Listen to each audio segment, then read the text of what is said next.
lino kyovola baffe tuvaayo ne tubabuulira ekiriwo. President wabadde mu Western Uganda emboozi ye yemu nti mulabire ku abo abali e Kenya, gwe ali mu ghetto man ali mu guluma, gwe ali mu kkubo akomanya nti abaana b'e Kenya bagulumye bali ku street, abaana b'e Kenya bakubiddwa bali ku street, kubanga bamanyi bulungi nnyo nti awo we bali ekibataddewo embeera bataddewo kwe kubanga gavumenti ebagalekera omusoma. Kuba ne bw'oguluma tekugana kutwala totowo ku ssomero, ne bw'okuwa tekigana totowokera ku makya ng'olina omutwala ku ssomero.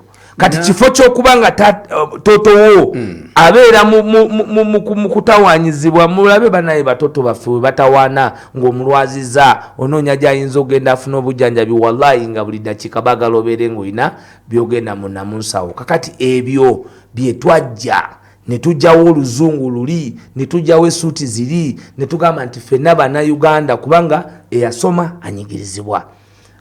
Kubanga emirimu giri ku baluganda bako n'abamikwano. Giri tribalistic. Bw'oba tova mu kali akabondo kalwabako kuba twateera embundu twafuna obwogerero tebakulowoozaako n'oba ofaanana ani. Tufugibwa as an island nti bw'oba toli mu the 7 polytrio matrix oba tolina kyogenda kusurvive nga basobola okusuula mu nnyanja goonya ne zikulya, goonya zinaatulya paka ddi. Okay. Bagiyita Pali FM 107.9 ekkola eri omuntu wa bulijjo. Program bagiyita Namwatulira. Nze Kayongo Hakim. Bitambula bitya waiswa? Alhamdulillah Kayongo. Njagala tewaliwo kye tuyinza kwogerako okujjako kwebaza abantu ba Western Uganda.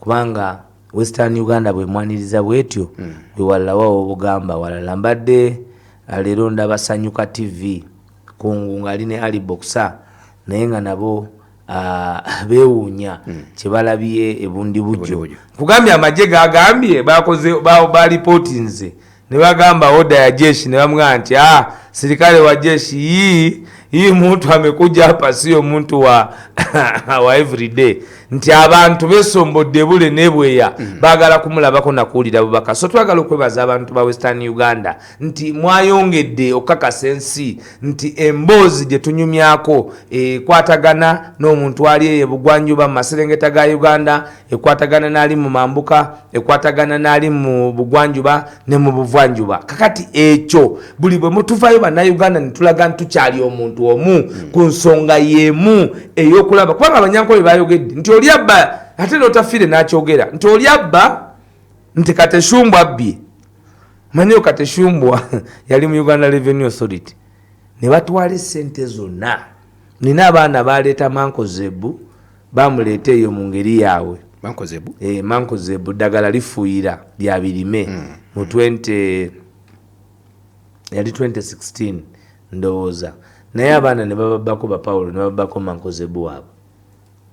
Nga kampuni eri ebabawadde ebuuza nti naye lwaki abikutte Kateshumbwa ne babitunda.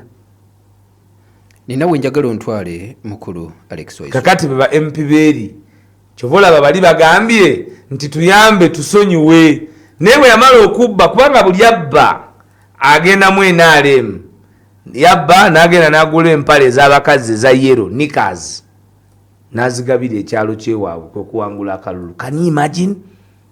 Nina kyenjagala obwabo obwo bumanyi Kayongo nti muwalawo okugaba akalulu bamulina mugulira mpale maamawo sengaawo jjajjaawo kyali eyo Kateshumbu.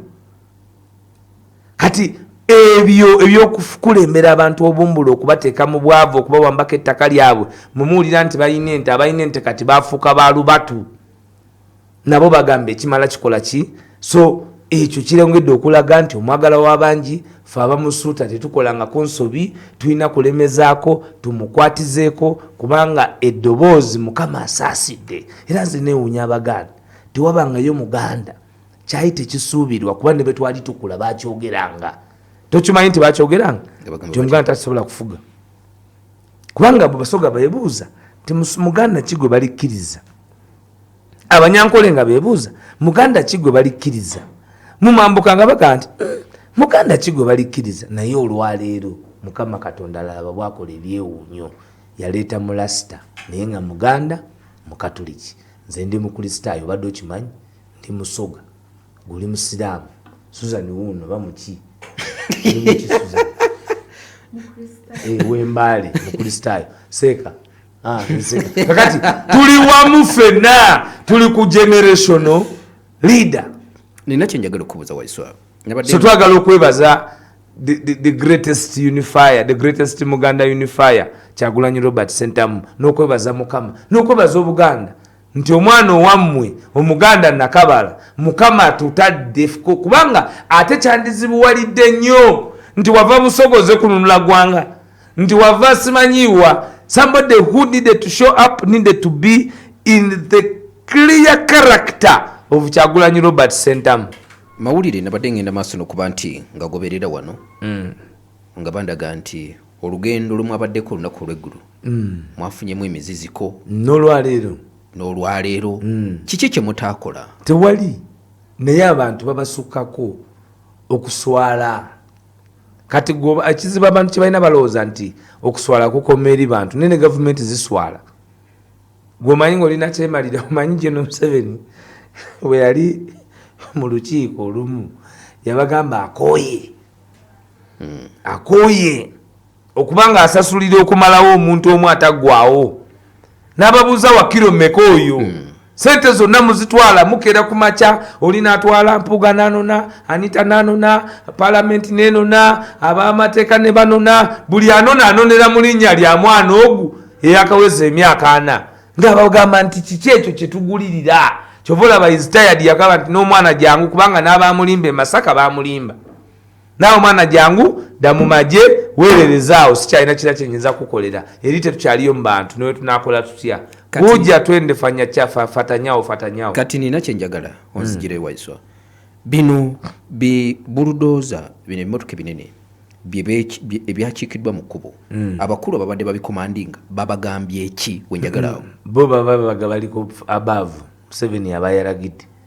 Tomanyi Kyagulanyi buli watambula Lubambensi akaaba kati buli bwakaaba eri babakaaba nga balaba nga bagamba mubagaane leero muzeeyi akaabye nnyo. Manyi kati waali alinga omulwadde yali ala kiro y'oludda lw'embuzi eyali ala oludda lw'embuzi naye kati nga bamunyiga amatama bamugamba awute ku supu naga nti awuseeko Kayongo obudde obumanyi nti awuse ku supu nti kati kati jajja buli bwalaba eri nga bagamba ali atya nti mubigaane. Mulina strategy ki okulaba nga emiziziko gino temuddamu kugisika? Olunaku lujja kukya Bannayuganda babeere nga bebavuga ebimotoka ebyo era nga bebananyini mizizi nga bebajjewo egyo emiziziko. Nkubuulira nkiddemu tugenda kukya ng'ekyo ekimotoka kyolaba avuga nga ali mu uniform ng'avuga Bannayuganda bamugamba nti tudde eno nga naye jadda kuba nabo banyigirizibwa nga bwe tunyigirizibwa naye bali ku mulimu. So mwogwo omulimu tubasabira buli lunaku nti olunaku lumu lujja kukya nga nabo omulimu gwe balina kwe kweyungako abo abatwala obuvunaanyizibwa okununula eggwanga linyo. Watu wa serikali hii ya jeshi ya Lubambesi tunawaambia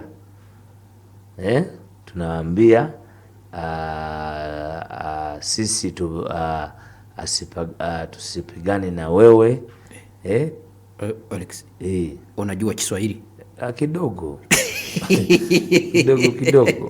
Mimi naongea ile na watu wa serikali ya jeshi ya Lubambesi. Okay. Akalala kenjagala owunzike nako. So gwekiriza Ghana lunaku lugenda kukya ampuliriza bwe tuliba nga baana ba wano temubana katengo ekisibye enkyukakyuka tekatengo eno palo batufuga bumbula lwa katengo kyokka nga bye tutya be basinga okubeera n'akatengo bakeera ku makya ne batukyambuwa bana bayaye benaremu ne batuzoleya Kayongo katengo kokka bagana nyimba tebagana kolobya ate era nze eddoboozi lyange teriyita mu bayimbi bagamba yayogedde agayala.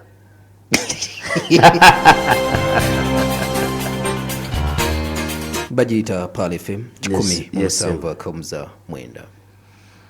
waliwo akantu akambobya omutwe era naganja kabuuza gwe amyuka omwogezi w'ekibiina ezimu ku nsonga zimwe mulugunyako naddala olunaku olw'eggulo nti poliisi yabakyusizza ekifo mwabadde mulaga ne batwala mu kifo ekirala poliisi mugitegeeza ddi ekifo we mulaga era ebategeeza ddi nti ekyusizaamu bwe twasindika abakulembeze b'ekibiina okuli leader of opposition twakkaanya n'ebifo ne tubibagamba ne risiti ne tuzibalaga kwe kutukkiriza naye nga bwe nkugambye nti buli bwe bamala okukkiriza bagenda ate ne basesinga nga kigenda kubayitirirako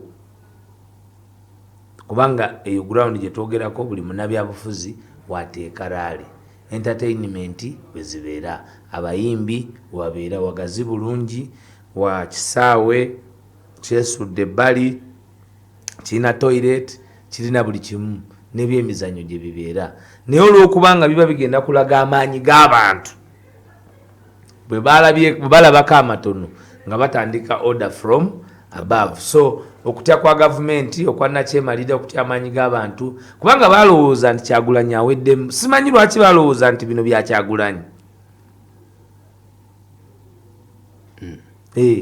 ffe Kyagulanyi twamukwasa bukulembeze tetwamukwasa kuba yensonga yeye mukulembeze kuba ye vision bearer yalina ekitangawaaze kiraba ewala ku butya bwe tugenda okukwata nakyemaliro kumufukamiza kumusitawa okumujja ku bukulembeze kakati ffe abamuwa support staff Ugandans n'abalala tuli enablers of the downfall of the dictatorship nga tutambulira ku the leadership of the vision bearer so buli muntu yenna atategeera bikwase Kyagulanyi wali mu nsobi ye vision bearer akulazeeyo gye tulaga vision bearer nabbi akugamba nti bwe tugenda ne tusukka eri nabbi Musa yabaga nti bwe tusukka wano byonna eri Mukama ateeseteese ye n'okutuuka teyakola ki Joshua n'abatuusa munsi ensuubize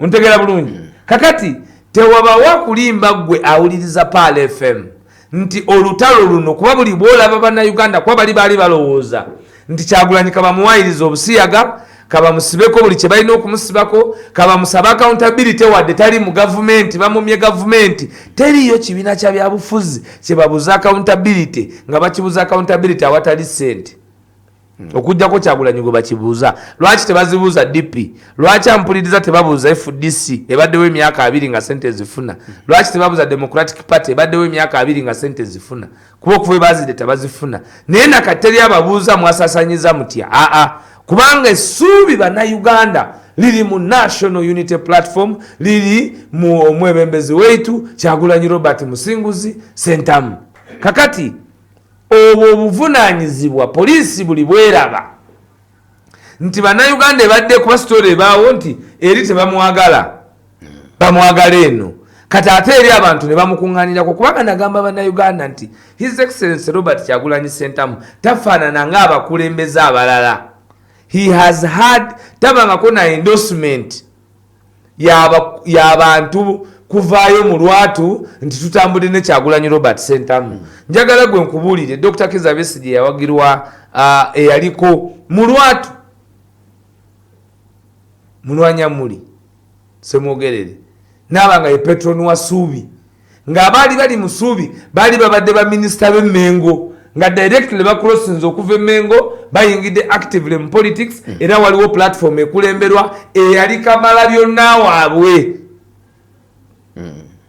ontegedde bahindusinga Dr. Kano Kizza Besigye nga mu Western Uganda olina Bagaitano olina Babyanyima olina Batibirwendwa Tibirwendwa kati yakulya akakiiko ka FDC olina Amanya Mushega olina Kategaya bwe batuuka mu kibuga nga beetaaga ofiisi ne bagenda Wagaruga Musinguzi n'agibawa that was endorsement ne bajja mu Buganda nga balina Semwogerere Kyagulanyi ayinaani ampuliriza Kyagulanyi talinayo basajja bakulu bamwendosinga bonna bali mwandaki buli ayogerera eno wayisabye muliko byebyo byennyini kubanga emmundu oli yagamba nti alina akatabo n'abato n'abavaayo bagamba nti omwana mumukwate n'obwenkanya. Sheikh Muzata inna lillahi wa inna lillahi rajiun. Anas Kalisa inna lillahi wa inna lillahi rajiun. Cyprian Lwanga inna lillahi wa inna lillahi rajiun. Lwanga Adventist inna lillahi wa inna lillahi rajiun. Buli yavaayo yenna bona Mungu yabajulula. Monna nga bugambye Mungu yabajulula naye ng'asigadde akyayimiridde kubanga yo okujja kwe it was a resounding force of the ground of the people nti abantu basituka bannayuganda aba bulijjo bageto speaker ba Don Sherifu, ba Mbogo, ba Selector Devi, ba Neto, ba Ladeni B, aba bulijjo ba Edi Mutwe, ba Kavuma Jumashidi, ba Ariho, ba Suzani, ba Monixi, abantu aba bulijjo we bakungana ne basalawo bakalema nebaga nti nedda we can be a voice nga bonna nno baana bato naye nga baagala okubeera eddoboozi erisobola okukyusa eggwanga lino era abalala babegattako bwegasi ab'ebitiibwa ne babegattako kuba olutabaalo lwatandika dda terwatandika jjo. He is the only leader era ye obuwagizi bwe gwe yenna munna nkyukakyuka awuliriza tebuli embedded ku institutions kwa institutions obwanatemalira buziwamba olina akatuko konyeko wali akasuubi suubi kyali kibiina ky'ebyobufuzi kyaletebwa ng'ekiwayi ekyali kize era kyobola Bakyagulanyi wanjawulo kuba mu nteekateeka ya suubi yalina obuwumbi obusukka obubiri naye tebaweza abaka ba paalamenti 10 eddi nga bazze ebyedda oba ebyakati ebyedda ate bakyaliwo kanzi gyotandikira omu yagenda n'ebitaano yeyatabani kanzi gyotandikira yali baasa gye neesiga.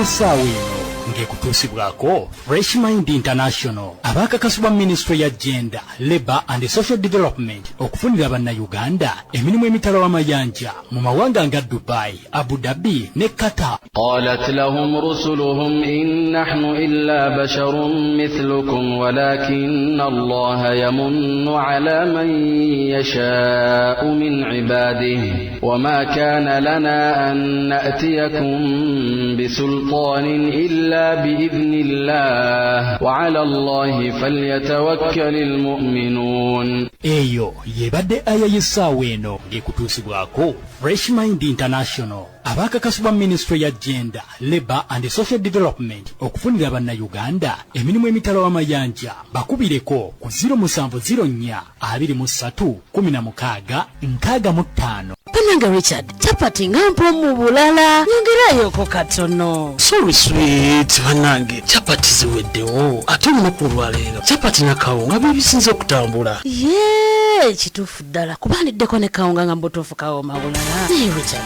ebintu bino obigulawa? Tonowulira ku ngano mpya na kawunga ebya Supreme Flour. Supreme Flour!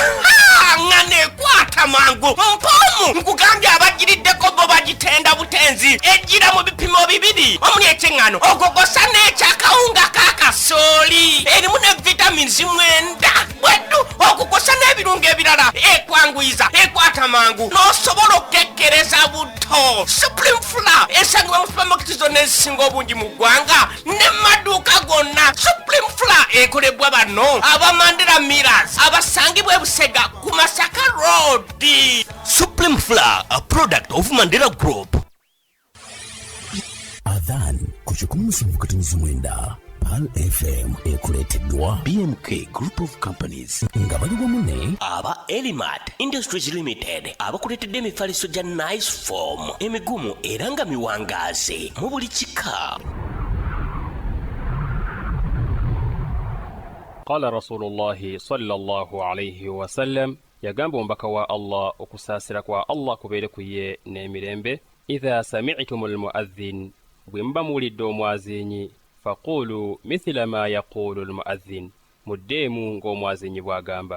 Allahu akbar,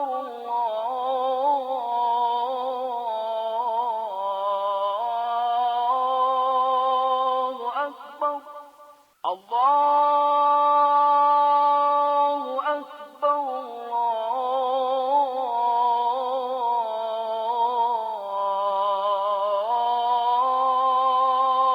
Allahu akbar. أشهد أن لا إله إلا الله،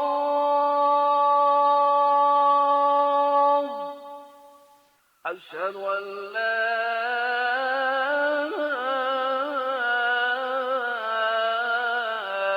إله إلا الله، أشهد أن محمد رسول الله، أشهد أن محمد رسول